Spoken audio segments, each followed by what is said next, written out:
Good evening and welcome to Real Talk with Anele, coming to you live on SABC 3. I am your host, Azania Mosaka, holding the fort for Anele while she's away. Well, tonight things are about to get sentimental, passionate, and we're also about to go down memory lane because I have with me in studio a sensational, phenomenal R&B G. He's a real G when it comes to this game. He's one of those dynamic voices that has caressed our ears ever since his breakout hit, For You, in the 90s, giving us a timeless treasure of songs spanning over 2 decades.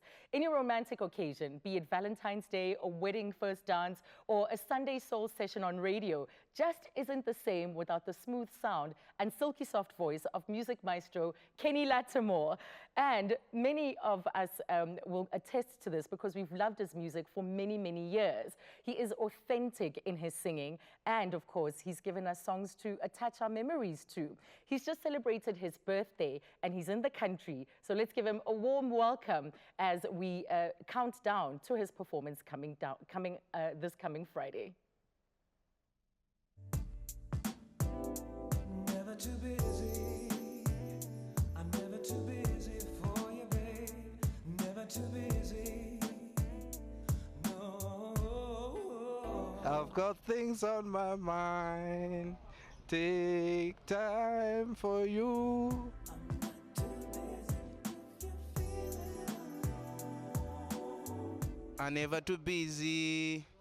I never too busy. No, no, no. I'll be there when you call me. Taking my time, but Never too busy for you, babe. Never too busy. Oh, yeah. Never too busy for you, babe. Never too busy. if you feel it, pick up the phone and call me. 'Cause I'm not too busy. I'm not too busy for you, baby. Never too busy. Never too busy for you, baby. Never too busy. All you gotta do is just call. And I'll come running just to be with you. That was way too funny. I love that. I love it. So, you know, you've said that South Africans really embrace your music, that the Absolutely. message it carries Yes. transforms people and they just get so attached to the message. How does that make you feel? Wonderful. Wow. It makes it all worth it. I mean, just to see something like that. Yeah, even though it was a wooden mic. Yeah. It's just beautiful because, and it's not just women, it's men, it's just, everyone Yeah. seems to be positively affected by the music. I think that's what everybody wants. When you're creating anything, you want it to positively encourage and affect people and for them to hold on to it for many years. So. Absolutely. You've even gone as far as to say that this audience is the most engaged of all the markets where you perform. Absolutely, it is. I like to think that it's just the music alone, but I think it's also timing. Yeah. Because when those songs came out, like For You, Never Too Busy, Forgiveness, South Africa was going through a time where, because of a strange myth, men were trying to rape virgins in order they thought they would be cured of AIDS. And women were fighting for their rights and fighting for significance in the eyes of men. And then along comes this guy named Kenny Lattimore, and he's talking about, I'm never too busy for you, and for you I give a lifetime of stability. And I think that the timing of that created this beautiful dynamic where it just made the songs more significant. It gave them more power in that particular time. Right. Yeah. And your audience has probably grown more than, it's yeah. probably bigger than ever before here in South Africa. But you've also been coming here for many, many, many years. Absolutely. What do you do when you're here? What do you love? What's your favorite pastime? Oh, well, the first time I came here was for Nelson Mandela's 80th birthday. Yeah. And I just enjoy the people. I enjoy meeting people. I have gone to so many homes and parties and made friends and of course safaris and all the things that people look to South Africa for. I think I've tried it all and enjoyed it all. the food, everything is really wonderful here, and it's picturesque, very beautiful. I've been to Cape Town, I've been to Durban, I've been to Port Elizabeth, I've been to Lesotho. I've been like in so many different parts of the country. Yeah. And have found a love for it.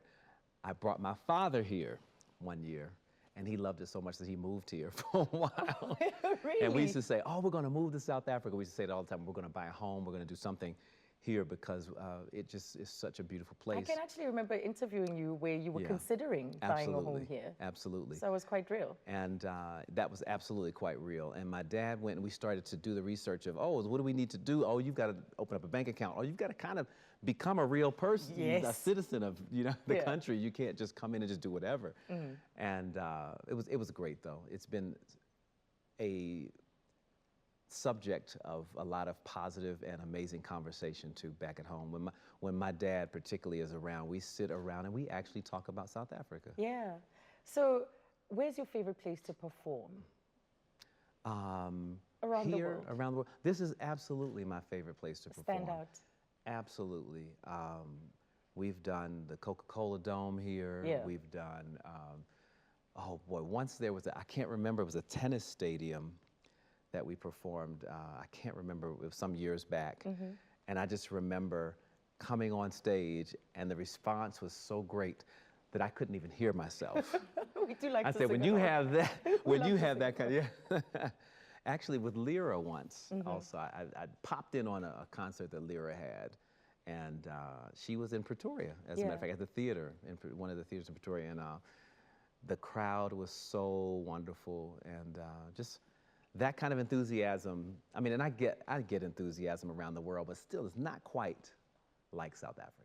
Well, Tiffany Haddish actually said on Ellen's show, I'm sure you're familiar with that she'd love to have you sing for her. Yeah. You probably get those kind of requests all the time. And what kind of overtures do you get from women towards you?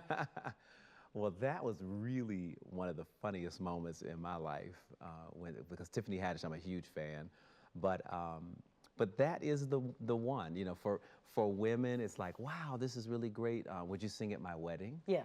For men, it's the same thing, or sometimes it's, oh man, I just had a conversation with my girl, we're having a problem. Can you get on the phone? Can you just say hi to her?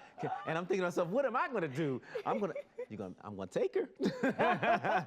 No, I mess with them, but it means something. That's really special to me that you think that me being associated with you is going to be healing to your relationship. Yes.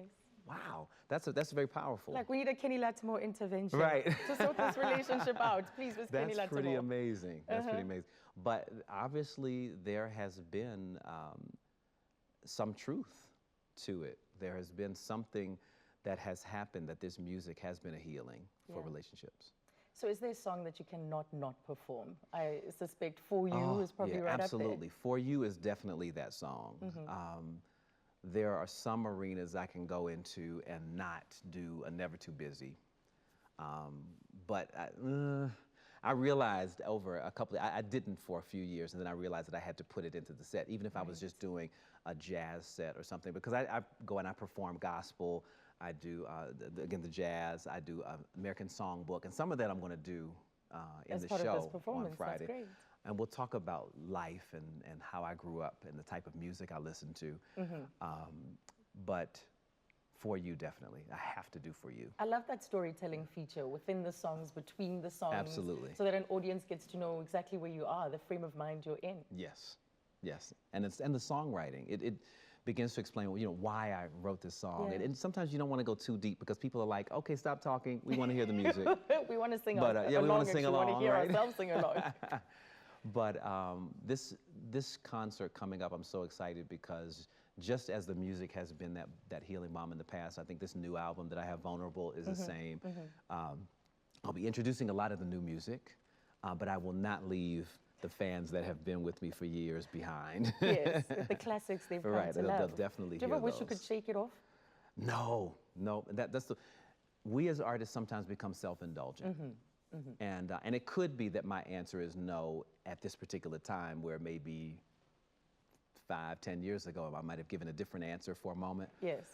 But what I know is that sometimes we go in and we feel like, because we've done so many shows, that everybody has seen it. Everybody's seen my show. I don't. Just because you're this tired of song singing it doesn't mean people are tired of hearing it. Exactly. And a lot of people haven't, because now, particularly in the States, when I do my shows, I survey the audience and I'll say, how many people have seen me live in the last certain amount of years or what have you. Yeah.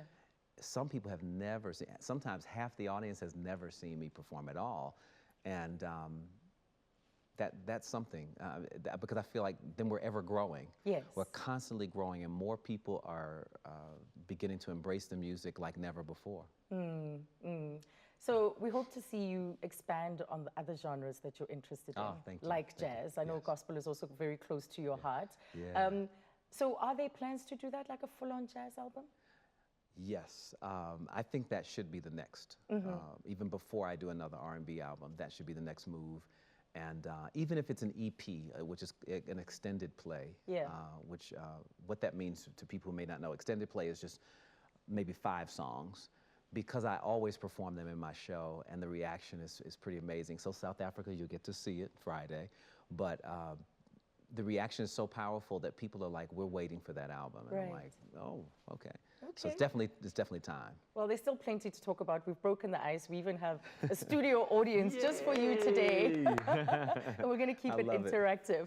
But growing up in Washington, D.C., Kenny Lattimore was raised on gospel music. He grew up on a diet of R&B and pop from icons such as Shaka Khan, Marvin Gaye, Donny Hathaway, and Stevie Wonder. But where did all those musical influences take him? Find out after the break. You won't want to miss hearing from him about an icon that he met when he was just 8 years old. Come on.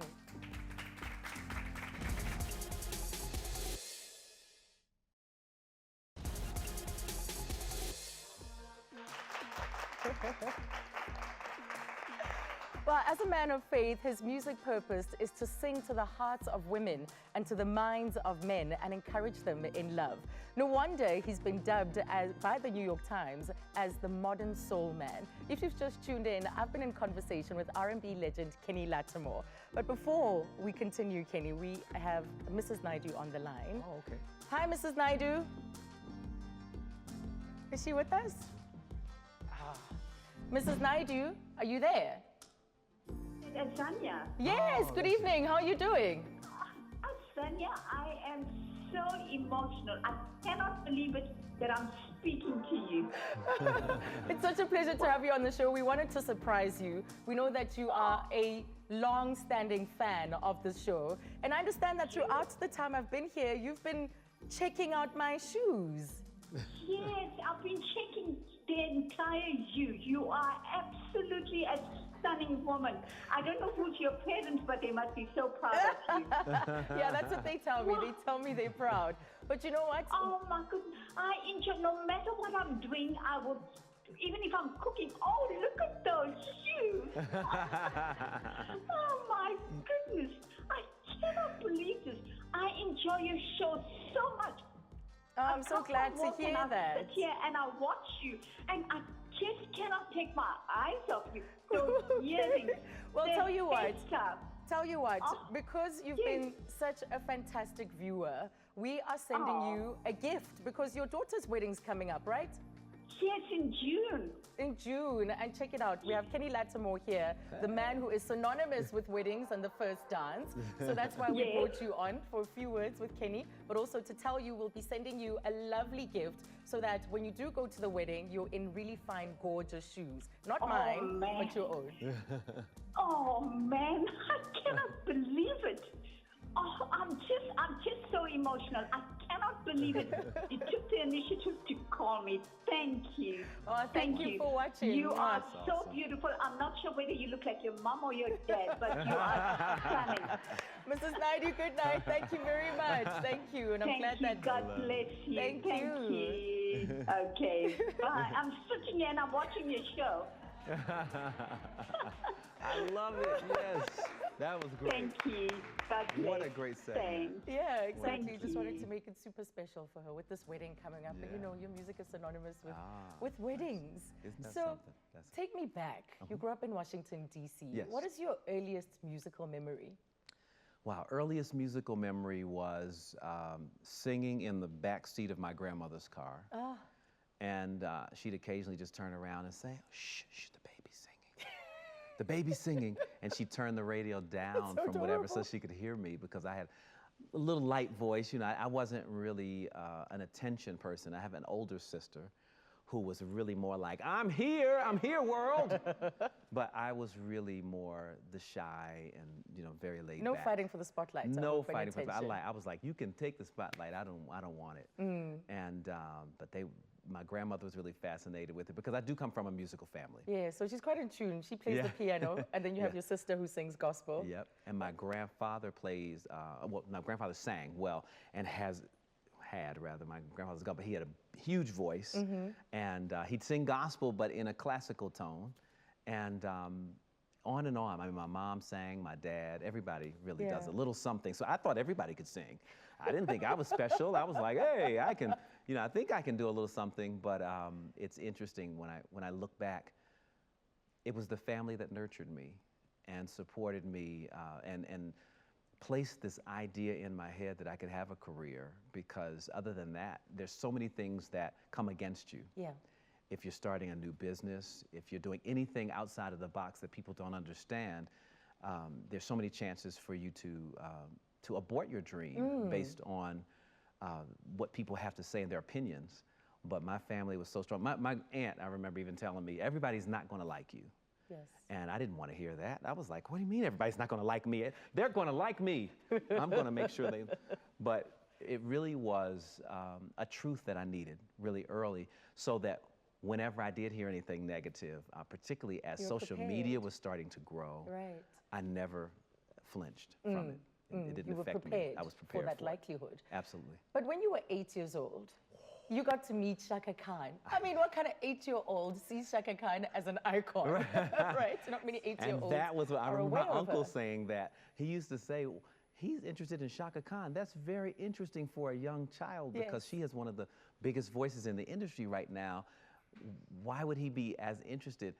But I was already studying. Yeah. And I think that naturally happens when you have a passion. You begin to express some kind of connection to that passion before you even realize it. And I listened to her. I liked the range that she had. Yeah. It reminded me of Stevie Wonder, who was my favorite male vocalist. So she was undoubtedly my favorite female vocalist, but they approached singing in a similar manner, where they could caress the song, but they could also blow it out. And he actually produced, Stevie Wonder produced the first hit, the Tell Me Something Good, for Rufus and Shaka Khan back in the day. So who knew? My ear was in tune to a lot of things that I didn't even The understand best at that the time. was out there. But she Yeah. picked you out of a group that was performing, Yeah. and you went on tour with her later that year. Are you still in touch? We are, every so often I get to see her. I'm not extremely close to her as much as I adore her. I'm more Yes, like still a yes. fan. I'm Yeah. just like, I'm a fan. Oh. But she's wonderful to me. Right. Absolutely wonderful to me. We have a surprise for you. Okay. Yes, our DJ went into the archives. Oh. Take a look at this, and they Okay. found this.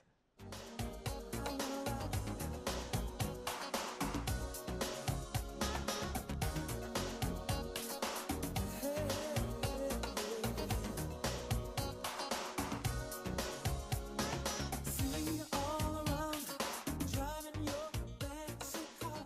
Hey, that's young. So before Kenny, you were a man. solo act, you were Wow. in a band, I was Mannequin. in a band, Mannequin, and that song was produced by Charlie Wilson of the Gap Band. Yes.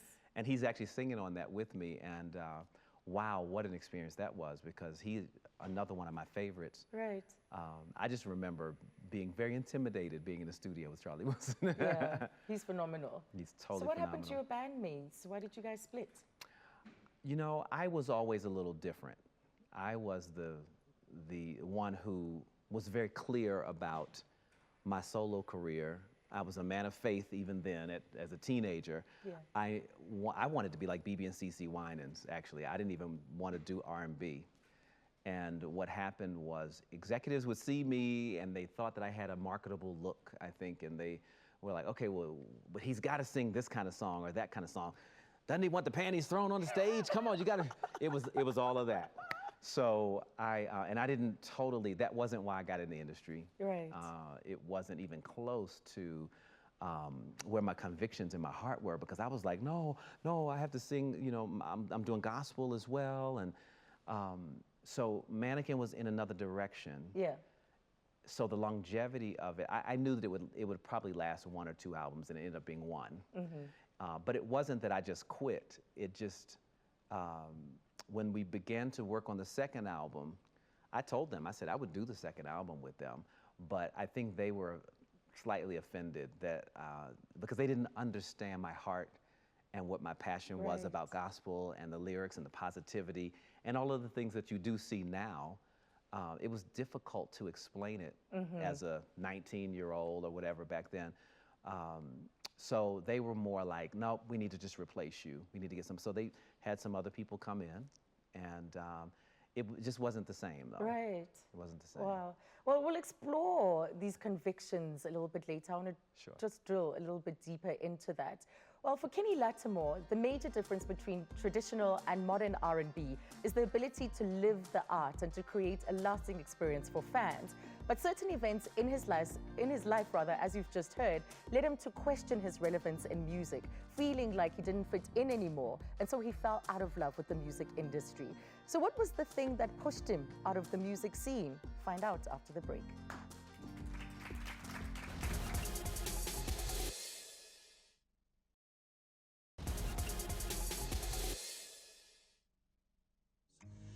All my tomorrows, they're all for you, for you. All my tomorrows, they're all for you, for you. All of my always, for my whole life through. All my tomorrows, they are for you, for you. All my tomorrows, are they all for you? All my tomorrow. All my tomorrow, they all are for you. Of all my always, for all my whole life. All my tomorrow, they all live for you. All of my always, all my life through, baby. 'Cause you the one I want. I want to give you tomorrow. Woo! To you always, you have my tomorrows. They're your tomorrow, baby. My tomorrows, they're all for you, babe. All my tomorrows, all my tomorrows. Oh my gosh, Hale Bimbi. Welcome back. You're watching Real Talk. Today we're in conversation with R&B legend Kenny Lattimore. Now, we can't all sing or know the lyrics like him, but one thing that you can't fault us on is our passion for great music here in South Africa. And since the good old days of chart toppers like All My Tomorrows, the album Anatomy of a Love Song was his first release after a 7-year break, and he dedicated the song I Love You More Than Life to his 15-year-old son, Kenny Lattimore Jr. I mean, there we go, another lousy attempt. Nobody does it like you, but the passion is definitely there. The passion is everything. Yeah. I think that is, that's amazing. I love that. So where do your songs find you? You know, in your daily life and just moving through life, where do they find you? You know, I think that is it. It's, I remember someone giving me a musical track, and it's almost like I can listen to music and it begins to speak. And it's almost like, this is what I'm saying back, Kenny. This is what I'm saying if I have to write it down. And then I still sing songs that other people write that I think are just magnificent. How do you pick those? Is it just a heart thing, a gut thing? I think it is, yeah, pretty much. And then sometimes there's a A&R, which is called artist and repertoire person, or a producer that I'll work with to make sure that we are creating a particular kind of musical vision. And it could start out by saying, you know what, I need an up-tempo and I need it to feel like this, and we have no idea what we want to say, but it just piece by piece begins to build itself. Right. It's not as calculated as it may seem when you look at it all and everything fits together. It really evolves over time. Yeah. So who's your worst critic? Is it your family? Is it your fans? I think I'm probably my worst critic. I'm one of those artists that, okay, I've got a new song out. I remember Push coming out on the radio, on one of my singles before last. And if I'm riding down the street and Push comes on, I'm like, oh, hold on. I turn up the music and I get kind of quiet, but I'm analyzing myself, even though I know what it sounds like. I know there's no, you can't take it back, it's out there. It's out there now. Now, I can say that I'm relaxing a little bit more than I did from the 90s, but I still listen to it, and sometimes you'll say, maybe I should have done that one line over. Yeah. But you know it is out there, and then I take a deep breath and I say, but it lives, it breathes, it's out there, so you let go. So you say that the purpose of your music, why you do what you do, is to speak to the hearts of women and to the minds of men and encouraging them in love. Yeah. But when did you discover this purpose? Because knowing what your purpose is what eludes a lot of people. Yeah. It didn't come to me, that particular part of my purpose did not come until the last 7 years. I went through this period of falling out of love with the music industry because it was just tiring to me. It felt like every time I put an album out, I was starting over from the beginning, as if I had not had a history, as if I had never done anything before. And that's how the business is, particularly in the States. And here in South Africa, there is more of a reverence for history and legacy. In the United States, we kind of throw away legends. I don't know what that's about exactly. I think that things are just moving at such a fast pace, and people are just like, okay, what's next? What's next? As opposed to savoring moments or respecting. You don't even have to say, just respecting what someone else has done. So there are kids that go on social media and talk about the relevance of other legendary people who they are just ignorant to. And they think that the new hip hop kids are just everything because they're getting exposure right now, but they haven't a clue of how the music industry even works. Right. And hit songs, sometimes you have hit songs that are just great songs, and then you have hit songs that are made, that are just promoted well. Sometimes, because I know that variety still exists on radio here. In the States, you hear the same songs over and over and over and over again, and it's a small choice of music that is promoted and then celebrated in the end. So it's a different kind. I was tired of that.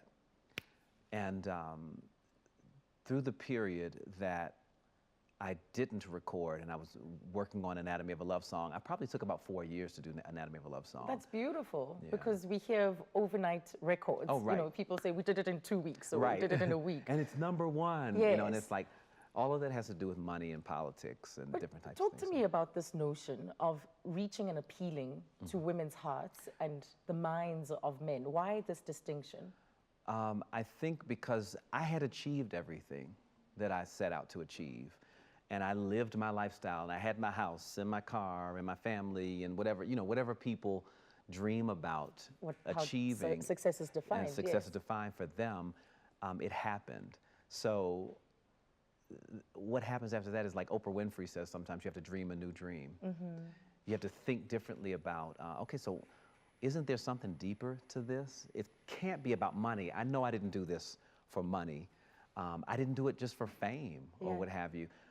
And I had to go back and question my own self about the purpose. And I began to pray, really. I didn't have the answer. I believe that God gave me that answer in a time when I was desperately in need of it. And I asked him, I said, I really needed to know, is there something greater? And that statement just came straight out to the hearts of women, to the minds of men. And it made me feel like, okay, I can take that and I can begin to do new music, knowing that no matter how I feel that day, no matter what's going on, if I live in that purpose, I was like, I can continue to do that. Living the art notion that you speak about. Absolutely. Yeah. Well, it looks like we started a thing. Okay. We started a bit of a trend. We are getting countless voice notes of different people delivering their own versions of their Kenny Lattimore classics and favorites. I love it. Yeah. So let's listen to one more. Okay. All my tomorrows, they are for you, for you. All my whole life through. Okay, she knows that melody. Cause you're the one I want. Oh, want tomorrow. Well, keep them I coming. love We're it. having so much fun with them. So keep them coming. Don't I love hesitate. it. So we have to pay the bills for now. So we're going to take a break. But Mr. Kenny Lattimore is still here with us. And our social media is just buzzing with excitement. Lots of you reflecting on the nostalgia and the memories that you have through the music that Kenny Lattimore has given us. So we see you. We see you at BossLady_Lene. We see you at Rebone X1, as well as you, Nomapa. Keep them coming.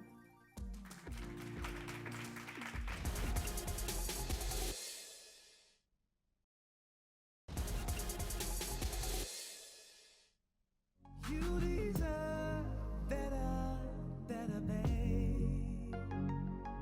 No doubt that I was meant for you. All the time I spent with you, babe. Now don't mean a thing, no. What is done, we can't get it back. We can fight and fight and fight. That'll ruin my mind. I pushed you away. Worst move I made for you. Gotta get you back. Welcome back. You're watching Real Talk on SABC3. Now, that was just a snippet of Kenny Lattimore's latest single, Push. Kenny Lattimore has successfully combined the sounds of traditional R&B with his own unique contemporary flair, creating soulful sounds. But at one point in his career, he was told by a label executive that the company wanted him to sound like a sophisticated version of R. Kelly, and he found himself falling out of love with the music industry. Instead, he then focused on raising his son and singing in the church. This is the anatomy of a true singer. Gosh, let's go back That to... is true. Oh my gosh. Let's go back to that time. You've done your homework. Yeah. What did you think Wow. of those comments? I mean, to say to At you, first, I didn't let's know. repackage you. Yeah. You were asked I to didn't even know what bring it down meant. your age. You know what I told them? I said, I'll try it. I mean, at that time, I was like, I'll try it and we'll see what happens. Yeah. Actually, that happened before Anatomy of a Love Song. It happened right after From the Soul of Man. So if you can imagine, I do this album, Kenny Lattimore, and we have all this success. From the Soul of Man was a big success, and people were beginning to identify me with the lyrics and the depth of the music, and then that's when that statement came. I just looked at the guys and I was just like, I just don't know what that means, but I said I'm willing because I wanted to keep my record deal. I just wanted to keep working and singing. Yeah. And those executives ended up getting fired. and the guess he's whole making music label again. ended up shifting, and I was released from the label, but Clive Davis found out that I was going through this transition, and he Yeah. was like, please let me take him over to Arista Records. And this happens just in case for those people watching who may want to be a part of the industry. When there are any types of executive changes and regime changes, a lot of times that means that people are going to get fired and moved around, and you don't know whether your product is going to be priority or not. Yes. And so then all of a sudden Clive Davis was booted out of Arista, and L.A. Reid came in from the L.A. Babyface fame, and he took over Arista. Well, all of those changes began to put me in a position where I didn't think I was going to have a career much longer. So I it really went didn't. against your values to the extent that you would have walked away from your career if this is what was being asked of you. Well, I knew that they could not force me to sing anything that I didn't want to sing, but I thought it was about the sound. And I thought, oh, well, that's easy. If you have a vision of something, me being a sophisticated R. Kelly, then let me hear what that means. What does that sound like? I didn't know what that meant. And it never progressed past the statement itself. Good, good. So- because that would have meant explicit lyrics. It may have been. They didn't want, I think that there was a player image that most black men had. There's a tremendous amount of racism in the recording industry. And for me, again, as a black man saying to black women, for you, I give a lifetime of stability and I'm never too busy for you. Some people did not understand that because they wanted me to be more sexually driven, or they wanted me to be the guy that would take your woman. They're like, oh, well, Kenny Lattimore, you got a cool look and you got a cool this or whatever. Ladies like you. Ladies like you. I don't want the dudes to like you. I want you to have an edge to you, and you got to have an edge like R. Kelly or something else. But I was like, dudes like me and women like me. Why would I want to take their women? Why can't I be an original and be who I am? Good for you. So, you know, eventually we were able to just move past it. And here you are again, almost full circle, Yes. like you were, like it was when you were 19 years old, trusting your voice. Absolutely. And sticking to the authentic self. So it's amazing the challenges that come when you have an idea that's different than everyone else's and how it gets challenged. It is the thing that separates us from greatness.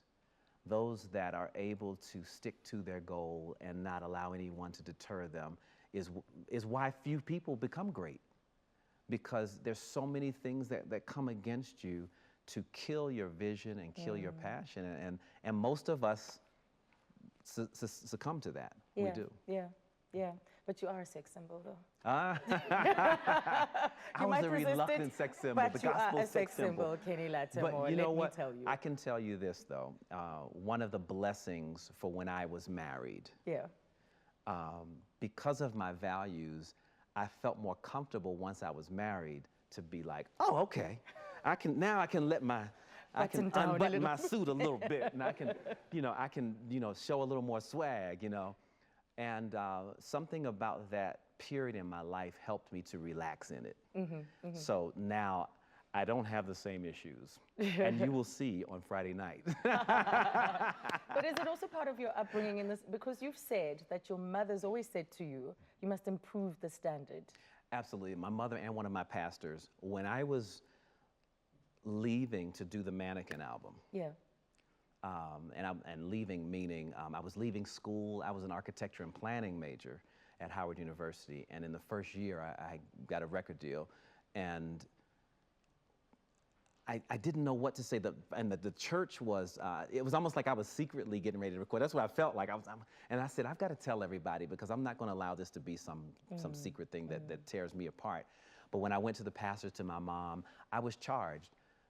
It's okay. We're not going to tell you not to sing it. It's not a sin to sing a love song. And I was like, it's not? Because so many people have made it in the religious community. Yes. And it was like, oh, okay. So what happens? Go and lift up a standard. And I took that to heart so much, and it gave me peace so that I was able to move on.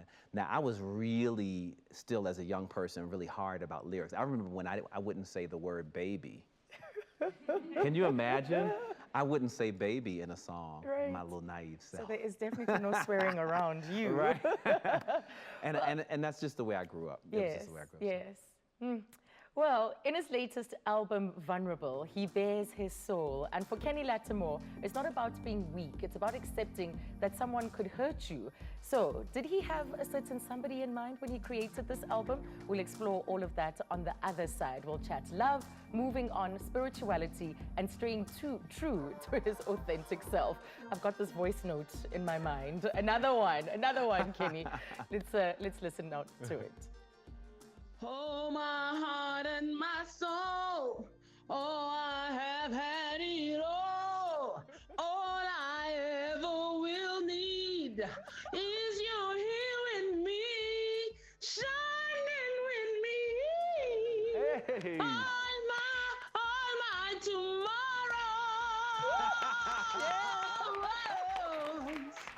Yeah.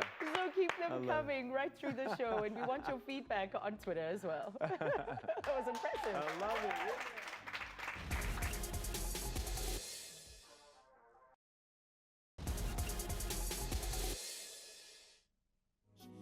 And everything I do now makes sense. All roads end, all I do is for you. It's just enough to make you melt, literally crumbling in my seat. You know, if music gives words to the emotions that we do not know how to express, Kenny Lattimore's lyrics gave us the voice, the tools, and the soul to our feelings, and saying things that we could not say. I'm hanging out with the king of ballad, Kenny Lattimore, this evening. Wow, just adore that song. Thank you. So you have said that there's this misconception that you're a nice guy. So No, does that mean you're not I'm a nice guy? I am. I'm authentically a nice guy. I'm just one of those nice guys that you don't mess with. So it comes with that little disclaimer right there, right there. And our viewers actually want to know, and I'm sure you've had to field questions around your relationship with Shantae Moore. Oh, yeah, yeah. Time and time again. So what is the state of your relationship Yeah, it's interesting because, yeah, I get to say this in South Africa first. We're fine. We're raising our 15-year-old, and I'm very proud of her because she has taken some turns and really stepped up. She's doing a great job. I think that people I know want to understand this. I'm not sure that Shantae was whole when we came into relationship with one another. I think that she was still dealing with a tremendous amount of other things. And whenever you're not whole and you're going into a relationship and you're carrying all of that in, it's going to destroy the marriage. And I'm not saying that it's her fault. I think that it was a combination of things. I was not a psychologist. I didn't do everything right. But she was really going through some things, and it came out on her television show. Yeah. It was interesting because she had this television show, and none of it was real, and it wasn't truth. Right. And it must be difficult for the two of you as parents in the limelight, Absolutely. especially pertaining to your son and how I you're raising him. I didn't realize how, I knew that it hurt him, but we are now talking about it because he's of an age where he can voice what he was really feeling at the time. And it was really, wow, how can I explain it? Because you've described it as a type of death, that divorce was a kind of death. Divorce is definitely is. So it's an emotional thing that you are plagued with for a time period. The healing from that takes a long time. Yeah. And a lot of people are like, oh, go on out and get somebody else and all that, but it wasn't really like that. I was actually in love with my wife. And Are you dating now? I'm dating in general. I've not found anyone. What does that mean in general? Do you know what dating in general is? I'm not exclusive. I'm not in an exclusive relationship dating because some people have different meanings. Some people say dating is just, oh, I go out with so-and-so or I hang out with and spend time with. Yeah. And then there's some who are like, I'm dating somebody exclusively. I'm not dating anybody exclusively. I see. Yeah. Right. But I saw that you also said that you need to feel safe in a relationship. Absolutely. That Because when safety somebody's matters. not whole, I felt emasculated. It was a lot of things that were happening. And if I had understood that maybe she was going through some other kind of emotional illness or she was going through something, and I'm not saying she's not diagnosed with anything, but I really am an advocate for mental health. And I saw lots of things that pointed to some real issues, and I wanted to be out of that. It wasn't healthy on any level. So now that my son and I are able to talk about it, we're able to just uncover truth. But I never talk about his mother negatively. Yeah. She will always be the mother of my son. I'm grateful for that. And I just explained to him what's not truth. Right. Because there was a time where it was almost like she was living an alternate reality. And I think it was because of the television show that people would call me and they would say, oh my gosh, oh, we're so sorry you're going through whatever. And I'd be like, what are you talking about? Right. I'm going through what? That must have been very I'm fighting. I'm jarring. not fighting with Shantae. What are you talking about? I'm suing her. What are you all talking about? I had no idea what was going on. And then sometimes people make ratings and make money off of you. Right. I didn't like that feeling either, that, oh, you're using me to make money. So from your album Vulnerability, is that where many of those lessons were drawn from that you sing about, especially in songs like Push? Absolutely. You get to a point where, now Push really, Push was written by a wonderful producer named Jakar Wesley, who was the catalyst for this album. And it had nothing to do with Shantae at all. Push was about, for me, is another young lady I dated. Her name is Lynn, and Lynn I dated many years ago. I see. At the beginning of my career, when I was leaving Washington, D.C. to go to New York, I remember ending that relationship, and I was like, I bet Lynn is like, what? I wonder what happened to us. Well, I hope you share the story at the like, show, yeah. you know, because you will be giving us information about what the inspiration was between the various songs. Absolutely. We're so out of time, but it's been a pleasure. Okay. It's been a wonderful Ooh, that was pleasure. going to be a good story, y'all. Saucy stuff.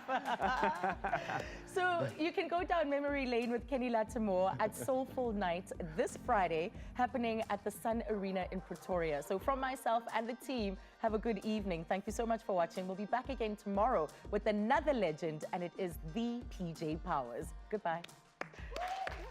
Oh, no, I want to hear about that. You deserve better, babe. No doubt that I was meant for you. All the time I spent with you, babe. Now don't mean a thing, no. What is done, we can't get it back. We can find